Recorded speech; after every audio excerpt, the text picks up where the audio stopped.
Sir, या परिषदेचे अध्यक्ष प्राध्यापक शिवाजी जोशी सर या मंचकावर बसलेले नाही, माझ्या समोर बसलेले सर्व प्राध्यापक आहेत, बरेचसे प्राध्यापक आहेत, आमच्या कार्यकारिणीमध्ये वकील आहेत, इंजिनियर आहेत, प्राध्यापक आहेत, त्या मंचकावर असणारे सर्वच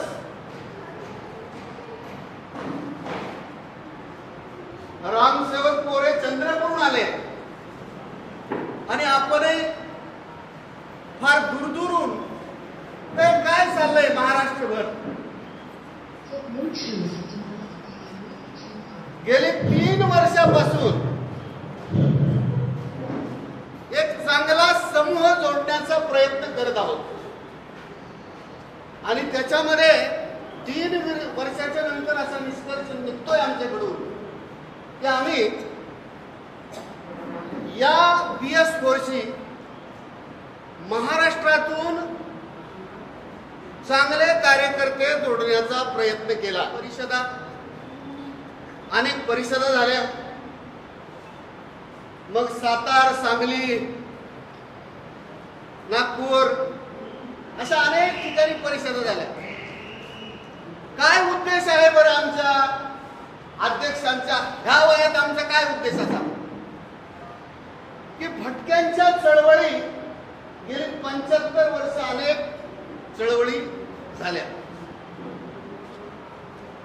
या भटक्या ब प्रवर्गातल्या जातीकडे, समाजाकडे शासनाने, प्रशासनाने, अधिकाऱ्याने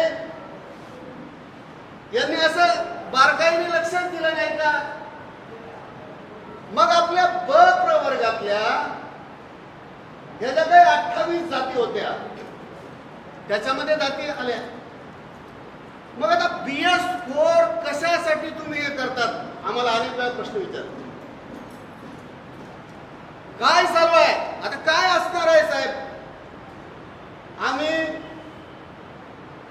चांगल्या पद्धतीने या कार्यकारिणीचे सर्वच सदस्य आहेत, ज्याचा त्याचा प्रपंच पाहून, ज्याचा त्याचं काम पाहून आम्ही म्हणत नाही की चला BS4चाच कार्यक्रम आहे आणि तिकडं तुम्ही या, नाही।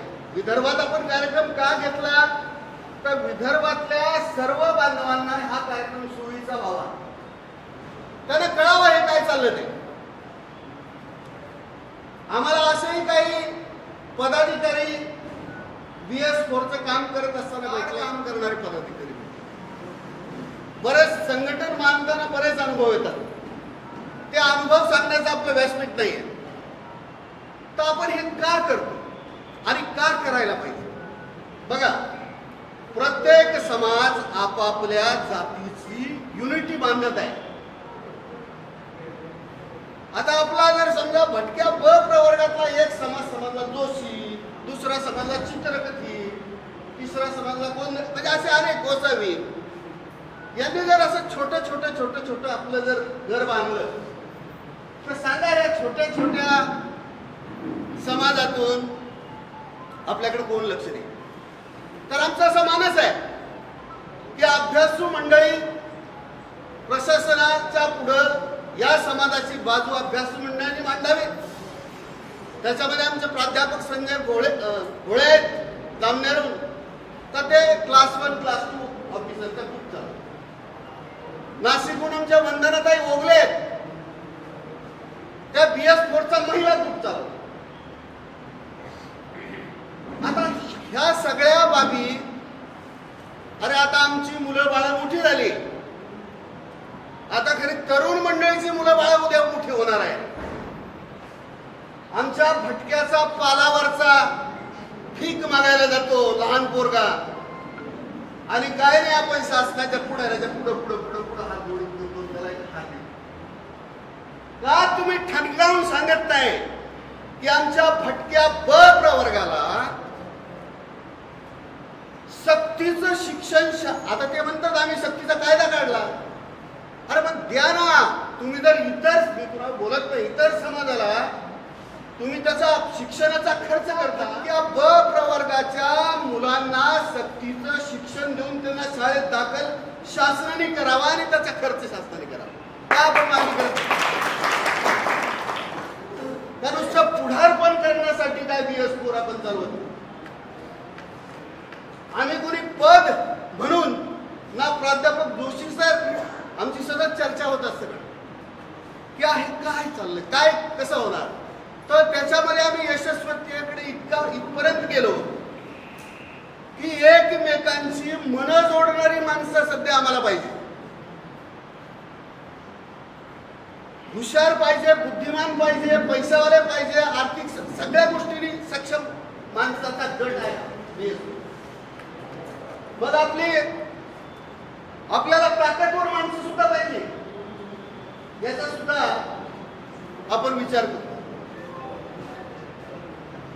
या BS4चं कार्यालय पुण्यात असावं आणि त्याच्याबरोबर ज्यांना ज्यांना शक्य आहे तुमच्या भागामध्ये कार्यालय होतं तुम्हाला टाकायचं, तर तुम्ही तुमच्या छोट्या तुमच्या स्थानिक लेवलनी तुम्ही प्रयत्न करू शकता. आपण पुण्यामध्येच हे का टाकतोय? सोलापूर, कोल्हापूर, सांगली, सातारा, नागपूर, वर्धा, यवतमाळ, चंद्रपूर, गडचिरोली, रत्नागिरी, सिंधुदुर्ग या सगळ्या जिल्ह्याचा रेल्वे कनेक्शन पुण्याला जोडतो. आपला नोकरदार माणूस हा सगळ्या प्रत्येक वेळेस या गाड्या घेऊन येत नाही, तिथे यावं. आमचा उद्देश आहे की आजच्या पिढीला उपयोग नाही होणार, पण उद्या मुलाबाळांचा एक बंच असेल आणि तिथं यांचे प्रतिनिधी आपलं प्रतिनिधित्व करतील, बाजू मांडतील. याचं कारण एक सांगतो तुम्हाला मी, ज्या वेळेस आपण वेगवेगळ्या जातीने वेगवेगळे पडू ना, त्यावेळेस आपल्या पाठीमागं कुणी उभं राहणार नाही, कारण त्यांचंच त्यांना पडलं. आज आपण टीव्ही मध्ये बघतो, त्यांचंच त्यांना पडलेलं आहे. तो BS4चा एकच उद्देश आहे. आज सध्या BS4 आमच्या साताऱ्याच्या जिल्हाध्यक्षांनी दाखल्याच्यासाठी काय पत्र दिलं, कलेक्टरने आदेश दिले, तहसीलदाराला आदेश दिले. हे तुमच्या पातळीवर हे काम चालूच राहणार. ते करत अध्यक्ष पाहिजे, तुम्ही पत्र द्या. आता संघटना रजिस्ट्रेशन झालेली आहे, तुम्ही कलेक्टरला पत्र देऊ शकतात, मंत्र्याला पत्र देऊ शकतात, तुमची मागणी तुम्ही मांडू शकता. राहिला विषय याचा की आमचा एखादा तरुण, मला अनुभवला, असे 2 तरुण महाराष्ट्र दौऱ्यामध्ये मला भेटले. सर म्हणे आम्ही BS4च्या नावावर इलेक्शन उभं राहू. आम्हाला माहिती आहे आम्ही पडणार आहे, पण आमचं BS4चं नाव आहे. त्याच्यात साताऱ्याचे निलेश मोरे हे अध्यक्ष आहे सातारा. त्याच्यानंतर इंदापूरचे एक तरुण आहे मनेश जाधव, त्याच्या जेवण केलं आणि मला म्हणे हे करणार, 5-50 मतं घेणार आणि निवडून येणारला पाडणार. म्हणजे काय आणि का नाही करूया ना, निवडूनच आला पाहिजे आणि पुढंच केलं. ज्यावेळेस माणसं दुसऱ्याचा उमेदवार पाडतात त्यावेळेस आपल्या समाजाकडे लक्ष दिलं आहे. तसं नाही दिलं जायचं. हार घेऊन जा, पुरे घेऊन जा, एक दारात उभे राहा, तसे लक्ष देणार नाही. आणि BS4 हे काम करणार नाही. BS4 बैठक नाही नको घेऊ, नाही देत ना बैठक. संघटना अशी रजिस्टर झाली की आपल्या सर्व शासकीय कर्मचाऱ्यांना त्या संघटनेचं सभासद, म्हणजे नोकर मजुरापासून, शेतात काम करणाऱ्या मजुरापासून तर शासकीय कर्मचाऱ्यापर्यंत, कारण आपण ती संघटनाच कामगार आयुक्ताकडे रजिस्ट्रेशन केले. आता ह्या संघटनेचे पदाधिकारी झाले, आम्ही झालो पदाधिकारी किंवा तुम्ही जिल्हाध्यक्ष कोणी झाले, काय ज्याच्या कामाने जो तो त्याचं काम दाखवेल, त्याने त्याचं काम दाखवावं, यावं, पुढे यावं. आपण किती काम करतो समाजासाठी, त्यांनी त्यांचं काम दाखव. आम्ही निश्चितच, आता मी 2 काही मुलांची नावं घेतली ना तर ते काम करतात. असं करा, इथं काय बा फार पैशावालाच पाहिजे असं काय नाही. कमी गरीब माणूस जरी असला, आमच्याकडे आहेत अशी माणसं की पाठीमागच बसलेले की मला फोन करतात, सर तुम्ही लय त्रास घेता, मला यायला जमणार नाही, मी कामाला जातो सर. अशी म्हणणारी,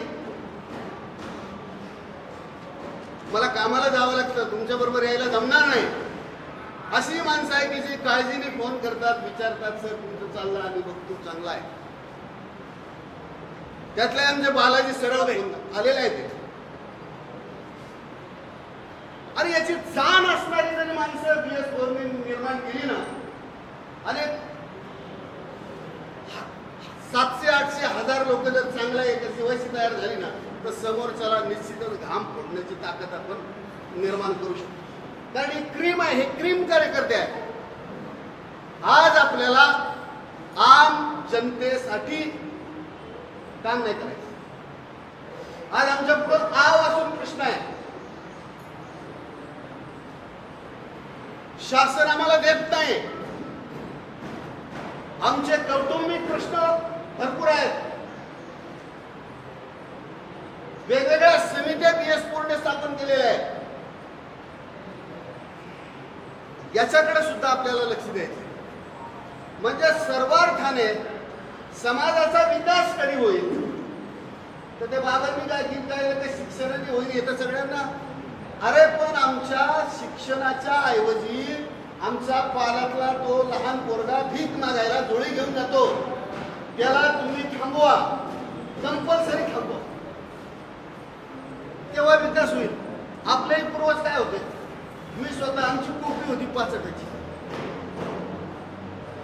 आज 60-70 लाखाचा बंगला आहे, पण हा काय होती, कोपी होती, कोपीत राहायचं. आणि काय असायचं काय काय बाजारला आमच्याकडे नायलॉनच्या पिशवी मिळते, त्या पिशवी घेऊन त्याच्यात आपली फडक्यात भाकरी बांधून चालायचं.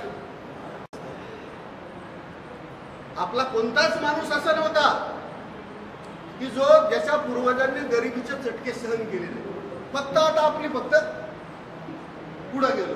एक करूया की आपण आपल्यासाठी करत असताना, आपण तर आपल्यासाठी करत असताना आपल्या पाठीमागच्या समाजासाठी सुद्धा वळून बघू आणि त्यांच्यासाठी सुद्धा काम करू.